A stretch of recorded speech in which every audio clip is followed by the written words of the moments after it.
కాంగ్రెస్ ప్రభుత్వం రాష్ట్ర ముఖ్యమంత్రి రేవంత్ రెడ్డి గారే బాధ్యత వహించాలని ఈ సందర్భంగా హెచ్చరిస్తా ఉన్నాం. ముఖ్యమంత్రి గారు, నేను అనుకుంటున్నా ఇది మీకు తెలియకుండానే డీజీపీ గారు ఇంటెలిజెన్స్ ఐజీ మీకు దాచిపెట్టి కొంతమంది దొంగలకు సర్ది కట్టి తప్పుడు పద్ధతులలో ఈ గోడలు కట్టిండ్రు. గూగుల్ మ్యాపులు తీయండి. 9వ తారీఖు రోజు ఈ గోడలు ఉన్నాయా చూడండి. 9వ తారీఖు రోజు లేని గోడలు ఇలా 17వ తారీఖు ఎట్లా వచ్చినాయి? రాత్రులకు రాత్రులు పోలీసు వాళ్ళు పర్యవేక్షణలో ఉండి ఈ గోడలు ఎట్లా కట్టించారో ఒకసారి చెప్పాలి.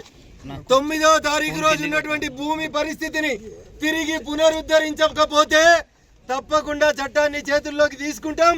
అవసరం ఉంటే మేమే ఒక రోజు ఓపిక ఉండి తర్వాత మీరు తీయకపోతే ఈ గోడలు తీసుడు మాకు పెద్ద కష్టం కాదు.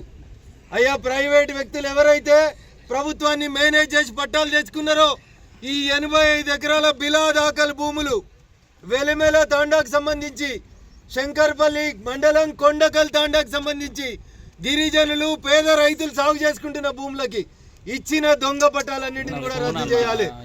చేయని పక్షంలో ఖచ్చితంగా ఈ పోరాటాన్ని ముందుకు తీసుకుపోతాం. యాందాకైనా ఈ గరీబుల పక్షాన నిలబడతా అని చెప్పి స్థానిక ఎంపీగా నా పార్లమెంట్ పరిధిలో ఇట్లా బౌన్సర్లు వచ్చి గూండాలు వచ్చి గోడలు కడుతుంటే చూడలేక పేదోళ్ళ పక్షాన్ని ఇక్కడికి వచ్చినాం. సిన్సియర్గా అడుగుతా ఉన్నాం. జిల్లా కలెక్టర్ గారు, జిల్లా ఎస్పీ గారు ఇద్దరు రావాలి. వచ్చేంత వరదాకా మా ఈ దీక్షను ఇక్కడే కంటిన్యూ చేస్తాం.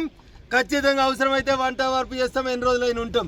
మీరు తీయకపోతే ఎట్లా రాత్రిపూట చీకట్ల కట్టిర్రో అట్లా రాత్రిపూట చీకట్ల ఈ గోడలు తీసేందుకు కూడా మాకేం పెద్ద కష్టం కాదని చెప్పి ఈ సందర్భంగా రాష్ట్ర ప్రభుత్వాన్ని హెచ్చరిస్తా ఉన్నాం.